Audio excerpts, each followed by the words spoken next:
رب اشرح لي صدري ويسر لي أمري واحلل عقدة من لساني يفقه قولي اللهم انفعنا بما علمتنا وعلمنا ما ينفعنا وزدنا علما اللهم إنا نعوذ بك من علم لا ينفع ومن قلب لا يخشى ومن نفس لا تشبع ومن عين لا تدمع ومن دعوات لا يستجاب لها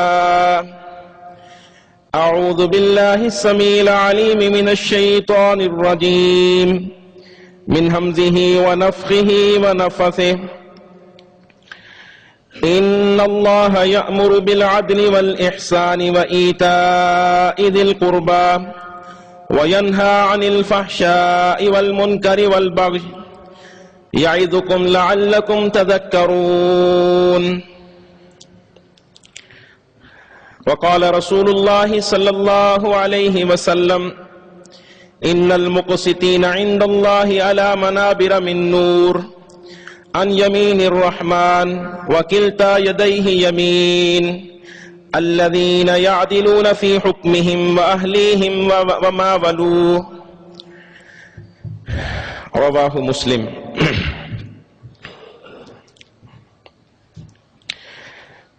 یقیناً اللہ تمہیں عدل، احسان اور قرابت والوں کو دینے کا حکم دیتا ہے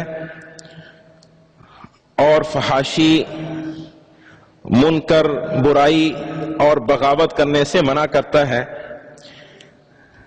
اللہ تمہیں نصیحت کرتا ہے تاکہ تم نصیحت کو قبول کر لو.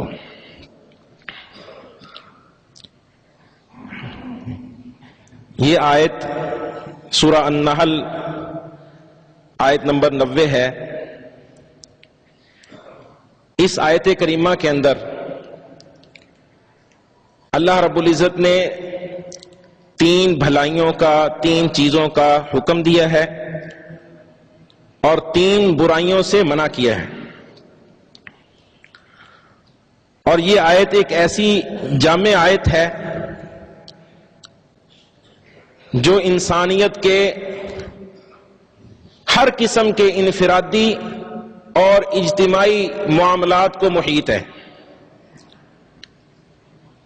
اس لیے کئی علماء نے یہاں تک کہا ہے کہ اگر صرف یہ آیت نازل ہو جاتی اور باقی آیات نازل نہ ہوتی تو لوگوں کی ہدایت اور رہنمائی کے لیے صرف یہی کافی تھی.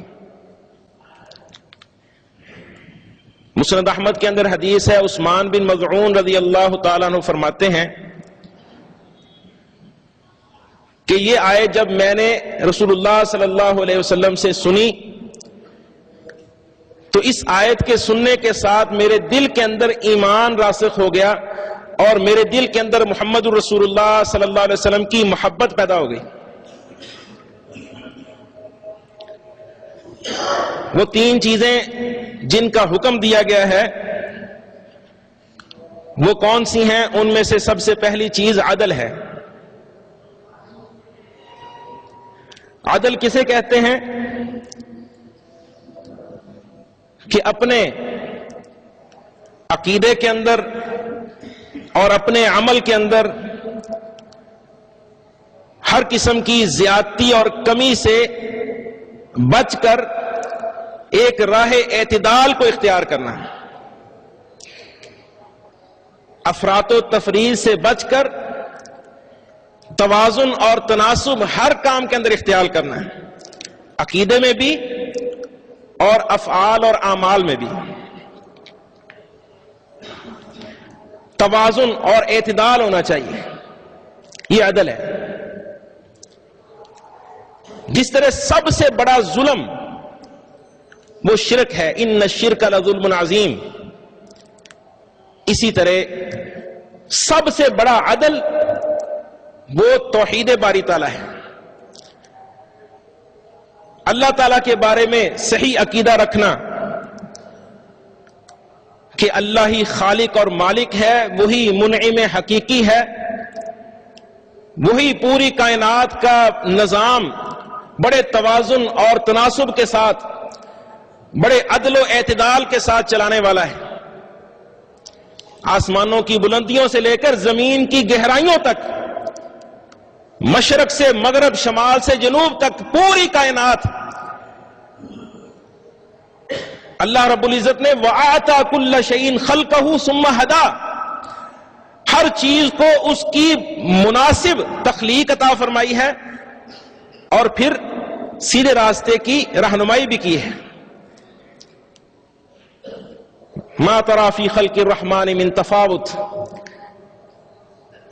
پوری کائنات کے اندر، اللہ کی تخلیق کے اندر تو ذرہ برابر بھی کمی بیشی نہیں دیکھے گا، ذرہ برابر عدم اعتدال، عدم تناسب نہیں دیکھے گا۔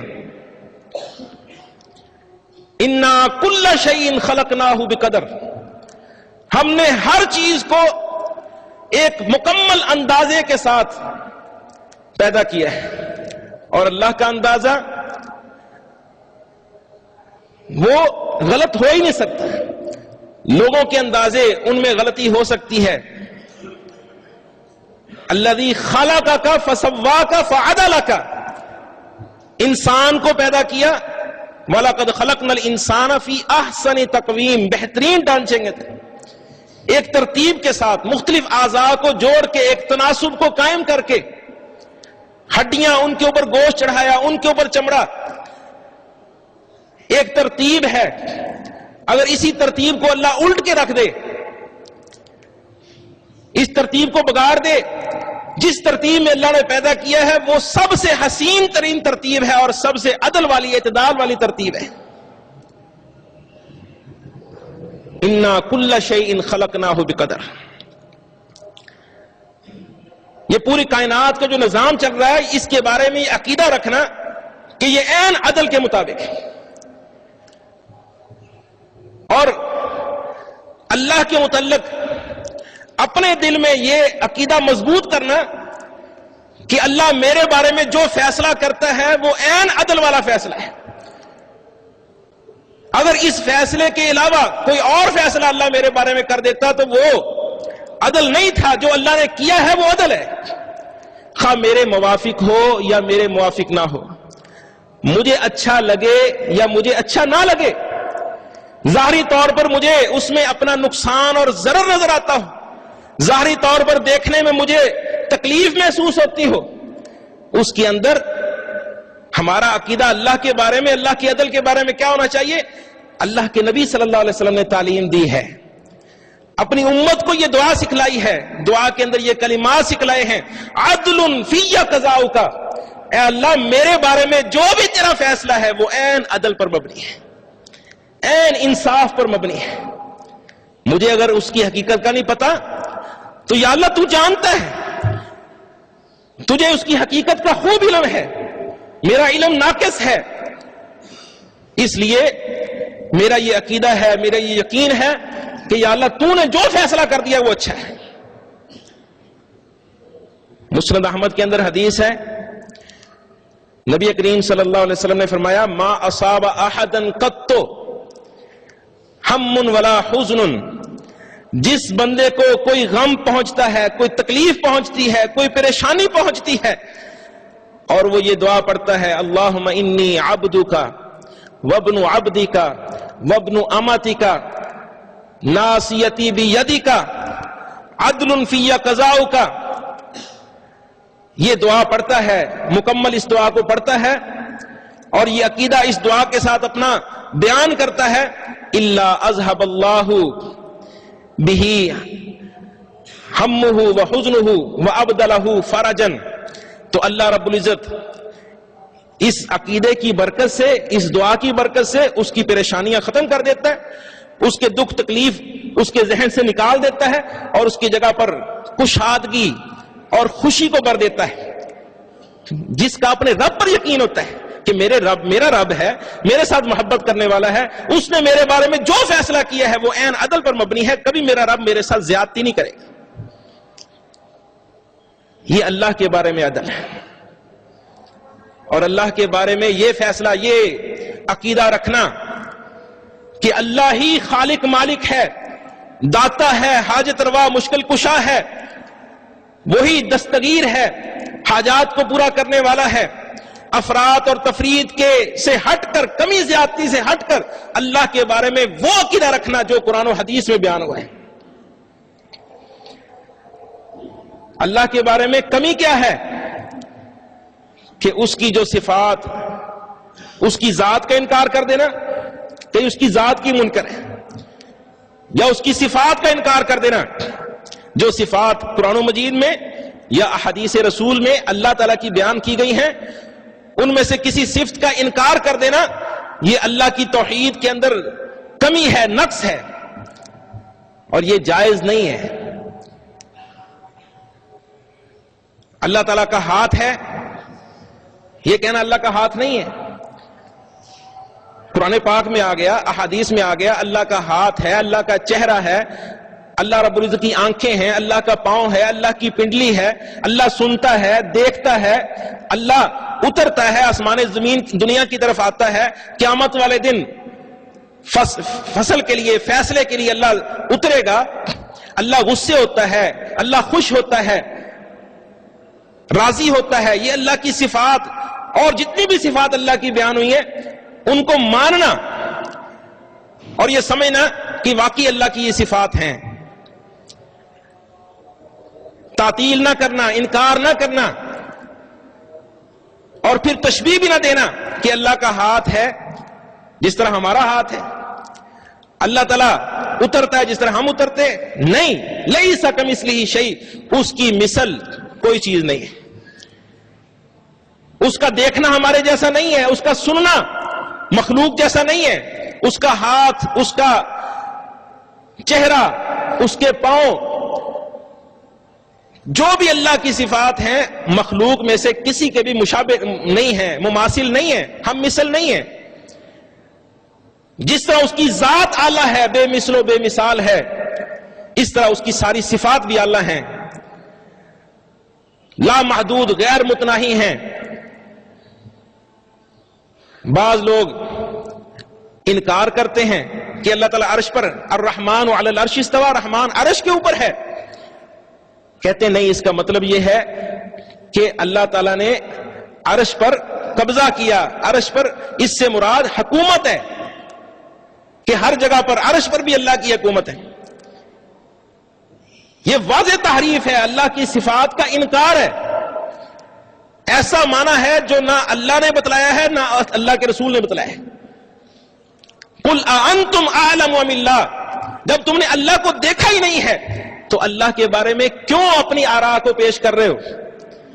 تم زیادہ جانتے ہو یا اللہ زیادہ جانتا ہے؟ امام مالک رحمہ اللہ نے سب سے بہترین بات کی ہے، فرماتے ہیں الاستواء معلوم، اللہ کا عرش پر ہونا یہ معلوم ہے، اللہ نے قرآن پاک میں بیان فرما دیا کہ اللہ عرش پر ہے، مخلوق سے جدا ہے، بائن ہے، الگ ہے، علو کے اندر ہے اور عرش کے اوپر ہے۔ والکیف مجہول، کیسے ہے یہ ہمیں نہیں پتا، اللہ نے یہ نہیں بتلایا، نہ اللہ کے رسول نے بتلایا ہے۔ والسؤال عنہ بدعۃ، اگر کوئی پوچھتا ہے کیسے ہے، اپنی عقل دوڑاتا ہے، اپنی عقل کی کسوٹی پر اس کو جانچتا ہے، وہ بدعتی ہے۔ والسؤال عنہ بدعۃ، اس کے بارے میں سوال کرنا ہی بدعت ہے، کیونکہ اللہ کے نبی کے صحابہ نے اللہ کے نبی سے کبھی نہیں پوچھا کہ اللہ کا ہاتھ کیسے ہے، اللہ کا پاؤں کیسا ہے، اللہ عرش پر مستوی کیسے ہے، اللہ کی یہ صفت کیسے ہے۔ اللہ کے نبی کے صحابہ نے یہ سوال اللہ تعالی اللہ کے نبی سے نہیں کیے، سوال کرنا ہی بدعت ہے۔ ہماری عقلیں اللہ کی ذات کو سمجھنے سے قاصر ہیں، اللہ کی صفات کی کیفیت کو جاننے سے۔ لا تدرکہ الابصار وہو یدرک الابصار، اللہ رب العزت ابصار کا ادراک کرتا ہے، کوئی لا تدرک الابصار، ابصار آنکھیں اس کا ادراک کر ہی نہیں سکتی، اس کی ذات کا دیکھنے کے اعتبار سے احاطہ کر ہی نہیں سکتی۔ جس طرح اس کی ذات اس قدر لا محدود ہے، اس قدر عظیم ہے کہ اس کا ادراک نہیں ہو سکتا، اسی طرح اس کی صفات بھی لا محدود ہیں۔ ان کا بھی ادراک نہیں ہو سکتا. ولا یحیطون بشیء من علمہ، لوگ اس کے علم کا احاطہ کر ہی نہیں سکتے، اس کا اتنا وسیع علم ہے. اللہ کی صفات کا انکار کرنا یا اللہ کی صفات کو مخلوق کی صفات سے تشبیہ دینا یا اس کا اور کوئی معنی کرنا جو اللہ اس کے رسول نے نہیں کیا، یہ تحریف ہے، انکار ہے. یہ اللہ کی ذات کے بارے میں کمی ہے جو قطعاً جائز نہیں ہے. جن لوگوں نے کیا ہے وہ گمراہ ہوئے. اور اللہ کی ذات کے بارے میں زیادتی کرنا یہ بھی ظلم ہے، عدل کے خلاف، کہ اللہ کی صفات کو مخلوق کے اندر مانا جائے کہ اللہ حاجت روا ہے، فلاں بھی اس کے اندر بھی طاقت ہے، وہ بھی حاجت روائی کرتا ہے، فلاں بھی مشکلوں کو حل کرنے والی ذات ہے، فلاں بھی داتا دستگیر اور گنج بخش ہے، فیض عالم ہے، فلاں ہے فلاں ہے. اللہ کی جو صفات ہیں اللہ کے ساتھ مختص ہیں، وہ اللہ کی کمزور، لاچار اور بے بس مخلوق کے اندر ماننا، یہ اللہ کی ذات کے بارے میں انتہائی زیادتی والا عقیدہ ہے اور ظلم ہے. ان الشرک لظلم عظیم، یہ شرک ہے اور ظلم عظیم ہے. یہ اللہ کی ذات کے بارے میں عدل، ان اللہ یأمر بالعدل، اللہ عدل کا حکم دیتا ہے. اسی وجہ سے عبداللہ ابن عباس طبرانی کے اندر اس کی تفسیر کرتے ہیں کہ اس سے مراد لا الہ الا اللہ کی شہادت دینا ہے اور مخلوق کے معاملے میں عدل، کہ جو جس کا حق بنتا ہے پورا پورا اس کو دے دینا، اس میں کمی زیادتی نہ کرنا. فیصلہ کرنے کے اندر عدل، مخلوق کے اندر اگر بندے کو دو افراد کے درمیان فیصلہ کرنے کا اختیار سونپ دیا جائے تو کسی ایک کی دوستی یا دشمنی کی وجہ سے اس کی طرف نہ جھکے. وَإِذَا حَكَمْتُمْ بَيْنَ النَّاسِ أَن تَحْكُمُوا بِالْعَدْلِ، جب تم لوگوں کے درمیان فیصلہ کرو تو عدل کے ساتھ کرو، جس کا جتنا حق بنتا ہے اس کو اس کا پورا پورا حق دو. یا ایھا الذین آمنوا کونوا قوامین بالقسط شہداء للہ ولو علی انفسکم،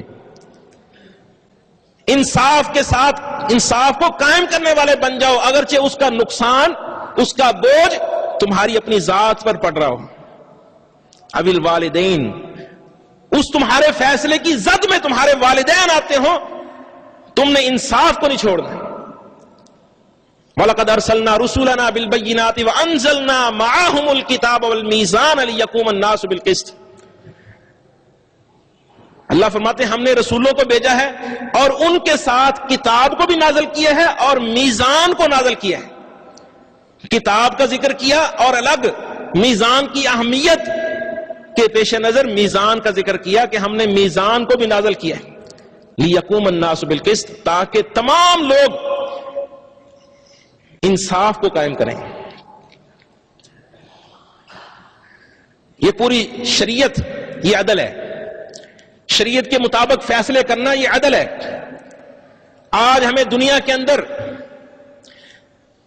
جہاں بھی کوئی فساد نظر آ رہا ہے، جہاں بھی کوئی ظلم نظر آ رہا ہے، وہ عدل کو چھوڑنے کی وجہ سے، وہ انصاف کی راہ کو چھوڑنے کی وجہ سے. نبی کریم صلی اللہ علیہ وسلم نے کیا فرمایا؟ ان المقسطین عند اللہ علی منابر من نور عن یمین الرحمن. جو انصاف کرنے والے ہیں قیامت والے دن اللہ رب العزت اپنی دائیں جانب عرش کے پاس دائیں جانب ان کو نور کے ممبروں پر جگہ دے گا، وہ نور کے ممبروں پر بٹھائے جائیں گے. وکلتا یدیہ یمین، اور فرمایا کہ اللہ کے دونوں ہاتھ ہی دائیں ہیں، اللہ کا بایاں نہیں ہے. وکلتا یدیہ یمین، اللہ کے دونوں ہاتھ ہی دائیں ہیں. وہ نور کے ممبروں پر کون خوش نصیب بٹھائے جائیں گے؟ الذین یعدلون فی حکمہم واہلیہم وما ولو، جو اپنے فیصلوں میں انصاف کو مد نظر رکھتے ہیں، جس کا جو حق بنتا ہے پورا پورا دیتے ہیں. اس کی زد اپنی ذات پر پڑ رہی ہو یا اپنے دوستوں پر، احباب پر پڑ رہی ہو، وما واہلیہم، اور اپنے گھر والوں کے بارے میں انصاف کے پہلو کو مد نظر رکھتے ہیں، اپنی بیویوں کے متعلق انصاف، اپنی اولاد کے متعلق انصاف، وما ولو، اور جس کے وہ والی بنائے گئے ہیں، جس کے وہ نگران بنے ہیں، ان کے حق میں انصاف۔ ہر معاملے کے اندر انصاف کو مد نظر رکھتے ہیں۔ دو بندے فیصلہ کروانے کے لیے آ جاتے ہیں، ان کی بات کو پورے طریقے سے اطمینان کے ساتھ سننا اور پھر فیصلہ کرنا۔ ہاں بعد میں اجتہادی غلطی ہو جائے، غلط بندہ فیصلہ کر بیٹھے، تو نبی صلی اللہ علیہ وسلم کی حدیث کے مطابق مجتہد اگر وہ غلط بھی فیصلہ کرتا ہے تو اس کو ایک اجر پھر بھی ملے گا، صحیح فیصلہ کرتا ہے تو اس کو دوہرا اجر ملے گا۔ اور نبی کریم صلی اللہ علیہ وسلم نے تو یہاں تک فرمایا انکم تختصمون الی، لوگوں تم اپنے جھگڑوں کے فیصلے میرے پاس لے کر آتے ہو، ولعل، یاد رکھنا، لعل بعضکم الحن بحجتہ من بعض، ہو سکتا ہے کہ تم میں سے بعض وہ اپنی دلیل پیش کرنے میں بڑا چرب زبان ہو، بڑا فصیح و بلیغ ہو، اور اپنی دلیل پیش کرنے میں بڑا تیز ہو، قسمیں کھا کے اپنی بات کو توڑ مڑوڑ کے اپنے حق میں فیصلہ کروانے کی مہارت رکھتا ہو، اور فقضیت لہ من حقہ شیء، تو میں اس کی بات سے متاثر ہو کے اس کے حق میں فیصلہ کر دوں، حالانکہ وہ اس کا حق نہیں بنتا، اس کی باتوں سے متاثر ہو کے۔ اس سے ثابت ہوا کہ امام یا قاضی ایک فریق کے فیصلوں سے، اس کی بات سے متاثر ہو کے اس کے حق میں فیصلہ کر سکتا ہے، لیکن اگر اس نے اس کے بارے حق میں فیصلہ کر دیا فَإِنَّمَا أَقْطَعُ لَهُ شَيْئًا فَإِنَّمَا أَقْطَعُ لَهُ شَيْئًا مِّنَ النَّارِ فَلَا تَأْخُذْهُ، فرمایا کہ اگر میں محمد صلی اللہ علیہ وسلم اس کی باتوں سے متاثر ہو کے اس کے حق میں فیصلہ کر دیتا ہوں، حالانکہ یہ اس کا حق نہیں ہے، فَإِنَّمَا أَقْطَعُ لَهُ قِطْعَةً مِّنَ النَّارِ، تو میں اس کو آگ کے ٹکڑوں میں سے ایک ٹکڑا دے رہا ہوں، چاہے تو لے لے چاہے تو چھوڑ دے۔ فَلَا تَأْخُذْهُ، ایک روایت میں اس کو نہ لے۔ اس سے یہ بھی ثابت ہوا کہ اگر کسی ایک شخص کی ملکیت ہے، ایک شخص کا کوئی حق ہے، اگر اللہ کے رسول صلی اللہ علیہ وسلم بھی اس کی مرضی کے بغیر اس کے حق کو کسی دوسرے کو دے دے تو یہ بھی اس بندے کے لیے لینا جائز نہیں ہے۔ بندہ کہے جی عدالت نے میرے حق میں فیصلہ کر دیا، اگر اس کے حق میں فیصلہ ہو گیا ہے اور اس کا حق نہیں ہے اور وہ لیتا ہے تو آگ لے رہا ہے، یہ لینا اس کے لیے جائز نہیں ہے۔ اگر قاضی غلطی بھی کر جاتا ہے تو مدعی اور مدعا علیہ کا یہ حق بنتا ہے کہ وہ اللہ سے ڈریں اور عدل سے کام لیں، عدل اور انصاف کو مد نظر رکھیں۔ اگر کوئی کسی کا حق مارے گا تو وہ قیامت والے دن اس کو دینا پڑے گا۔ اسی طریقے سے بیویاں ہیں، بندے کی دو یا دو سے زیادہ بیویاں ہیں تو ان کے درمیان عدل کرنا۔ نبی صلی اللہ علیہ وسلم عدل کیا کرتے تھے، اور اللہ رب العزت نے بھی عدل کا حکم دیا ہے، فَانْكِحُوا مَا طَابَ لَكُم مِّنَ النِّسَاءِ مَثْنَىٰ وَثُلَاثَ وَرُبَاعَ فَإِنْ خِفْتُمْ أَلَّا تَعْدِلُوا فَوَاحِدَةً، 2 3 4 تم کر سکتے ہو، اگر ڈر ہے کہ عدل نہیں کرو گے تو ایک ہی کر لو۔ عدل ضروری ہے، فرض ہے۔ نبی صلی اللہ علیہ وسلم عدل کیا کرتے تھے اور ساتھ اللہ سے دعا کرتے، اللہم ھذا قسمی، یا اللہ یہ میری تقسیم ہے، فیما املک، جتنا میں مالک تھا، جتنی میرے اندر طاقت تھی، میں اپنی طاقت کے مطابق عدل کرتا رہا، فلا تلمنی فیما لا املک وانت تملک، یا اللہ تو اس چیز کے اندر مجھے ملامت نہ کرنا، میری پکڑ نہ کرنا جو میرے اختیار میں نہیں ہے، جو تیرے اختیار میں ہے۔ اگر کسی ایک بیوی سے مجھے محبت زیادہ ہو جاتی ہے تو محبت ڈالنا وہ تیرے اختیار میں ہے، تو دلوں کے اندر محبت ڈالتا ہے۔ اگر تو نے جس کا تو مالک ہے، تو نے اگر محبت ایک بیوی کی زیادہ ڈال دی ہے تو وہ تو میرے اختیار میں نہیں۔ ظاہری چیزوں کے اندر، ظاہری اسباب کے اندر میں عدل کرتا ہوں. اور اسی طرح اولاد کے اندر عدل سے کام لینا، ان کو تحفہ دینے میں، ان کی ضروریات کو پورا کرنے میں عدل رکھنا. نبی صلی اللہ علیہ وسلم نے صحیح بخاری کے اندر حدیث ہے، اعدلوا بین اولادکم، اپنی اولاد کے درمیان عدل اور انصاف سے کام لو. حکمران ہیں وہ رعایا سے عدل کریں، رعایا حکمران کے بارے میں عدل رکھے.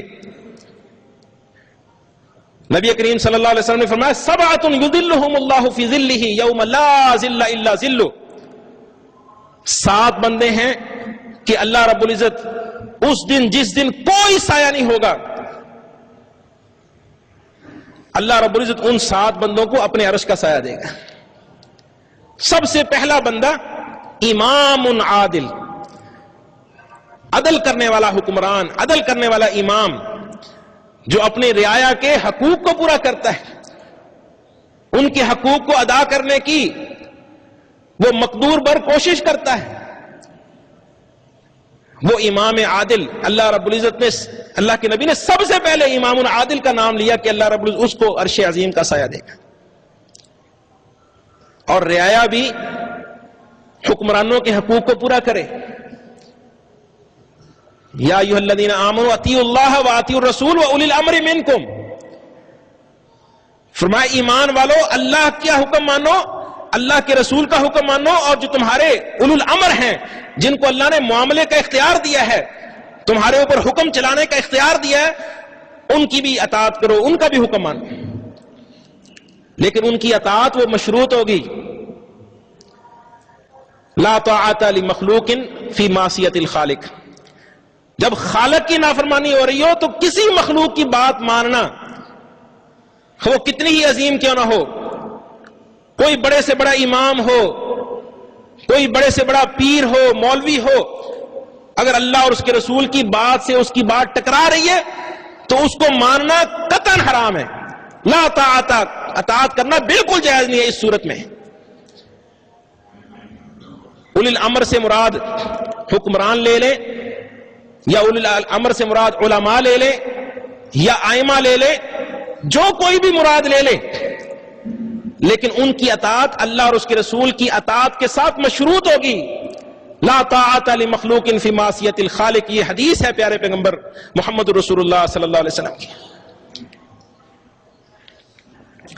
ہاں، معروف چیزوں کے اندر حکمرانوں کا ساتھ دینا چاہیے،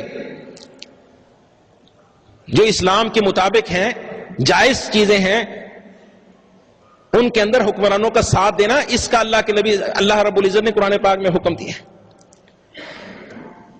اور یہ بھی عدل ہے، افضل الجہادی کلمۃ عدل عند سلطان جائر.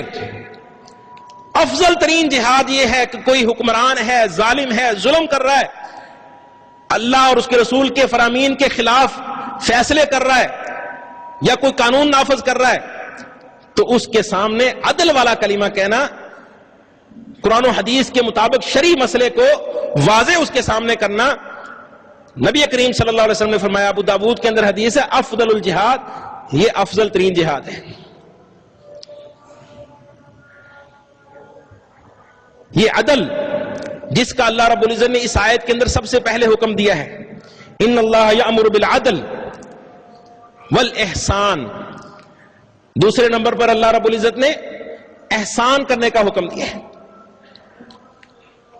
یعنی احسان کے 2 معنی ہو سکتے ہیں کہ ہر کام کو بہترین سے بہترین طریقے میں کرنا، ہر معاملے کو ایسے طریقے سے ہینڈل کرنا جو سب سے بہترین طریقہ ہے، یہ احسان ہے.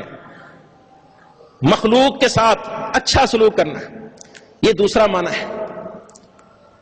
ہر معاملے کو اچھے طریقے سے کرنا. اللہ تعالیٰ کے ساتھ اگر معاملہ ہے، عبادت کا معاملہ ہے، الاحسان ان تعبد اللہ کأنک تراہ، عبادت کے اندر احسان یہ ہے، سب سے بہترین طریقہ یہ ہے کہ تو اللہ کی عبادت اس طرح کرے گویا کہ تو اس کو دیکھ رہا ہے، تو اللہ کی نگرانی میں ہے، اللہ رب العزت نے تجھے اپنی نگرانی میں لیا ہوا ہے. یہ اس تصور کے ساتھ اگر بندہ نماز پڑھے، اس تصور کے ساتھ کہ میرا رب مجھے دیکھ رہا ہے، اس کی نگرانی ہے میرے اوپر، روزہ رکھ رہا ہے، حج کر رہا ہے، زکات ادا کر رہا ہے، دوسرے معاملات کر رہا ہے، کسی کے ہاں وہ مزدوری کر رہا ہے، کوئی بھی پیشہ اختیار کیے ہوئے دنیا کا کام ہے، دین کا کام ہے، عبادات کا کام ہے، اللہ کی نگرانی کو اپنے ذہن کے اندر راسخ رکھنا، پختہ رکھنا کہ میرا رب میرے اوپر نظریں جمائے ہوئے ہے، میری ایک ایک حرکت اس کے اوپر اس کی پوری نظر ہے، وہ میری کسی حرکت سے غافل نہیں ہے. یہ نگرانی اللہ کی رکھنا، یہ عبادات کے اندر بھی احسان ہے، اور معاملات کے اندر اگر یہ نگرانی ہے یہ بھی احسان ہے کہ ہر کام کو سب سے بہترین طریقے سے کرنا ہے. اور احسان کا ایک معنی یہ ہے کہ مخلوق کے ساتھ حسن سلوک کرنا، اچھا سلوک کرنا. اللہ نے عدل کا بھی حکم دیا، احسان کا بھی حکم دیا. عدل یہ ہے کہ کسی کو پورا حق اس کا دے دینا، احسان یہ ہے کہ پورا حق دے کے کچھ زائد دے دینا. آپ کسی چیز کو تولتے ہیں، برابر تولیں گے یہ عدل ہے، تھوڑا سا جھکا کر تولیں گے یہ احسان ہے. کوئی آپ کے پاس مزدوری کرتا ہے، جتنی مزدوری طے ہوئی ہے اتنی پوری مزدوری دے دیتے ہیں، یہ عدل ہے. کچھ زائد بھی دے دیتے ہیں، یہ آپ کا احسان ہے. ان اللہ کتب الاحسان علی کل شیء، اللہ رب العزت نے ہر چیز کے اوپر احسان کو فرض کیا ہے.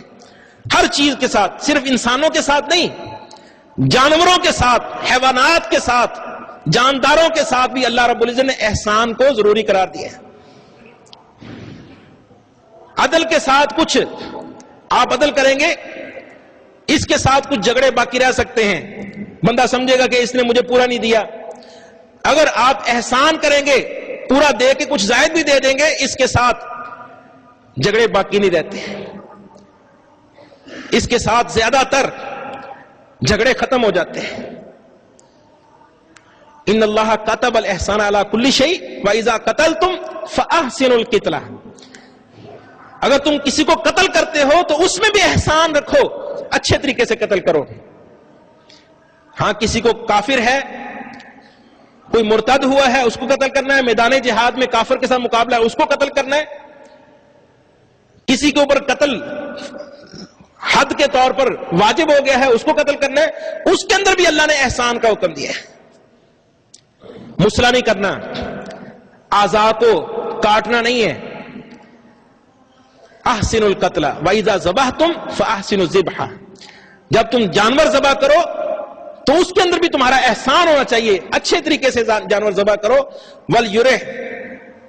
وَلْيُحِدَّ شُفْرَتَهُ وَلْيُرِحْ ذَبِيحَتَهُ، اپنی چھری کو تیز کر لیا جائے اور جانور کو راحت پہنچائی جائے. راحت پہنچانا چھری کو تیز کر کے. ایک آدمی کو دیکھا آپ صلی اللہ علیہ وسلم نے، وہ جانور کے سامنے چھری تیز کر رہا ہے. آپ نے فرمایا کیا تو چاہتا ہے کہ تو اپنی اس جانور کو ایک موت کی بجائے کئی موتیں دے دے؟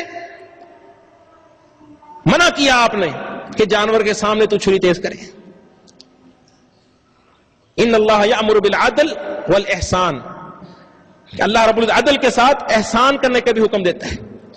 اور مخلوقات کے ساتھ احسان وہ کیا ہے؟ اس کی بہترین مثال جو بنی اسرائیل نے قارون کو کہا تھا وَأَحْسِن كَمَا أَحْسَنَ اللَّهُ إِلَيْكَ، اللہ نے تجھے اتنی دولت دی ہے، اتنے مال سے نوازا ہے، تو بھی جس طرح اللہ نے تیرے اوپر احسان کیا ہے تو بھی مخلوق کے اوپر احسان کر. اللہ نے تیرے ساتھ اچھا سلوک کیا ہے تو بھی مخلوق کے ساتھ اچھا سلوک کر. اللہ نے جو تجھے اتنا مال دیا ہے، کیا اللہ نے تمہارے کسی حق کو ادا کیا یا تجھے مفت دیا ہے؟ جس طرح اللہ نے تجھے بغیر کسی معاوضے کے دیا ہے، مفت دے دیا ہے، اس طرح تو بھی مخلوقات کے اوپر احسان کر کے تو بھی ان کے اندر انفاق کر، خرچ کر، اور کسی شکریہ کی، کسی معاوضے کی تمنا نہ رکھ. یہ احسان ہے. آپ کسی پر خرچ کریں، اس کی طرف سے کسی اچھے سلوک کی، کسی معاوضے کی، شکریہ کہنے کی بھی آپ کے دل میں امید نہ ہو کہ یہ مجھے آگے سے یہ کہے. یہ احسان ہے. اللہ رب العزت ہمیں سمجھنے کی اور عمل کرنے کی توفیق عطا فرمائے. اقول قولی ھذا استغفر